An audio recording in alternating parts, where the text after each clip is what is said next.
ओम शांति। जून 2023 की अव्यक्त इशारे। टाइटल है श्रेष्ठ स्वमानधारी सम्मानदाता बनो। पहला पॉइंट, स्वयं को श्रेष्ठ स्वमानधारी आत्मा समझ स्वमान में स्थित रहो तो स्वमान देहभान को भुला देगा। आधा कल्प देहभान में रहे और देहभान के कारण अल्पकाल के मान प्राप्त करने के भिखारी रहे। अभी बाप ने आकर स्वमानधारी बना दिया तो उसी स्वमान में सदा स्थित रहो। यह स्वमान सर्व इच्छाओं को सहज ही संपन्न कर देगा। दूसरा पॉइंट, स्वमानधारी सदा बेफिक्र बादशाह होते हैं, सर्व प्राप्ति स्वरूप होते हैं। उसे अप्राप्ति की अविद्या होती है। स्वमानधारी सदा बाप के दिल तख्त नशीन होते हैं क्योंकि बेफिक्र बादशाह है। किसी भी प्रकार की उन्हें फिक्र हो नहीं सकती। तीसरा पॉइंट है, जैसे बाप सदा स्वमान में स्थित है इसी प्रकार समान आत्माएं भी समान में रहेगी, अर्थात बाप समान आत्माएं भी स्वमान में रहेंगी, नीचे नहीं आएंगी। हर कदम स्वमान का होगा। ऐसा स्वमानधारी बाप समान है।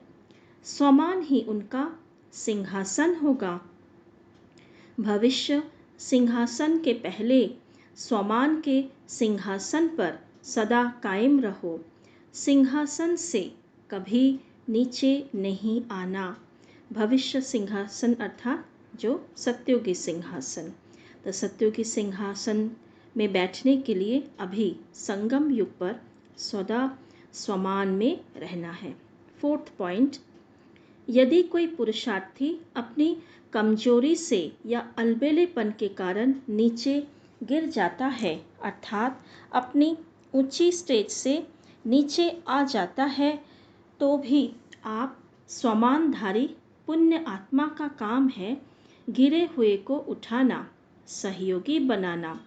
स्वमानधारियों के संकल्प में भी यह नहीं आ सकता कि ये तो अपने कर्मों का फल भोग रहे हैं, करेंगे तो जरूर पाएंगे। यह भी रोग अथवा अहंकार का अंश है जो स्वमानधारी आत्मा में नहीं हो सकता। फिफ्थ पॉइंट, जैसे आजकल दुनिया में भी मान से स्वमान मिलता है।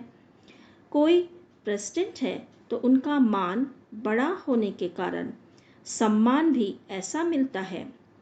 ऐसे आप बच्चे भी स्वमान से ही विश्व का महाराजन बनेंगे और इस स्वमान के कारण विश्व सम्मान देगी। तो सिर्फ अपने स्वमान में स्थित रहो तो सर्व प्राप्तियां हो जाएगी।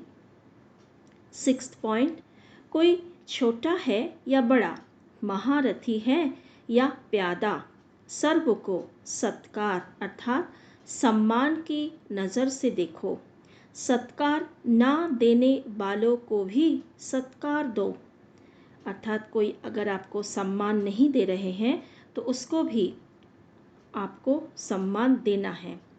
ठुकराने वाले को भी ठिकाना दो। ग्लानि करने वाले के भी गुणगान करने वाले बनो, तब कहेंगे सर्व के सत्कारी।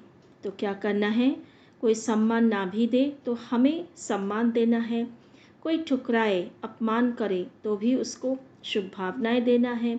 कोई हमारा ग्लानि करे निंदा करे तो भी उस आत्मा का गुणगान करना है, तभी हम कहेंगे सर्व के सत्कारी। ऐसे सत्कार देने वाले सर्व का सम्मान प्राप्त करते हैं।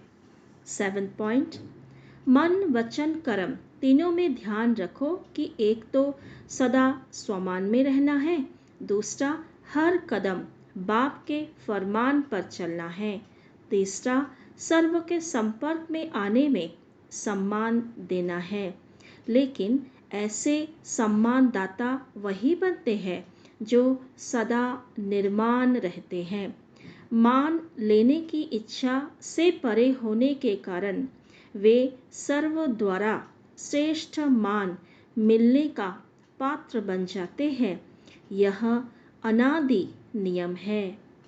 8th पॉइंट, सदा अपने श्रेष्ठ स्वमान में स्थित हो, निर्माण बन सबको सम्मान दो, तो यह देना ही लेना बन जाएगा। सम्मान देना अर्थात उस आत्मा को उमंग उत्साह में लाकर आगे करना। तो सदा स्वमान में रहो और सबको सम्मान देते चलो। 9th पॉइंट, जैसे कोई बड़ा ऑफिसर व राजा जब स्वमान के सीट पर स्थित होता है तो दूसरे भी उसे सम्मान देते हैं। अगर स्वयं सीट पर नहीं है तो उसका ऑर्डर कोई नहीं मानते। ऐसे ही जब तक आप अपने स्वमान की सीट पर नहीं तो माया भी आपके आगे सरेंडर नहीं हो सकती, क्योंकि वह जानती है कि यह सीट पर सेट नहीं है। सीट पर सेट होना अर्थात स्वयं को मास्टर सर्वशक्तिवान समझना। 10th पॉइंट, अपने रिकॉर्ड को ठीक रखने के लिए सर्व को रिगार्ड दो। तो रिकॉर्ड और रिगार्ड दो बातें हैं। जितना जो सर्व को रिगार्ड देता है उतना ही अपना रिकॉर्ड ठीक रख सकता है। रिगार्ड माना सम्मान देना। दूसरे के रिगार्ड रखना अपना रिकॉर्ड बनाना है। जैसे यज्ञ के मददगार बनना ही मदद लेना है, वैसे रिगार्ड देना ही रिगार्ड लेना है।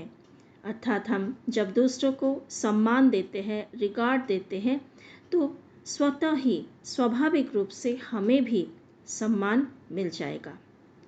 अच्छा जी, ओम शांति।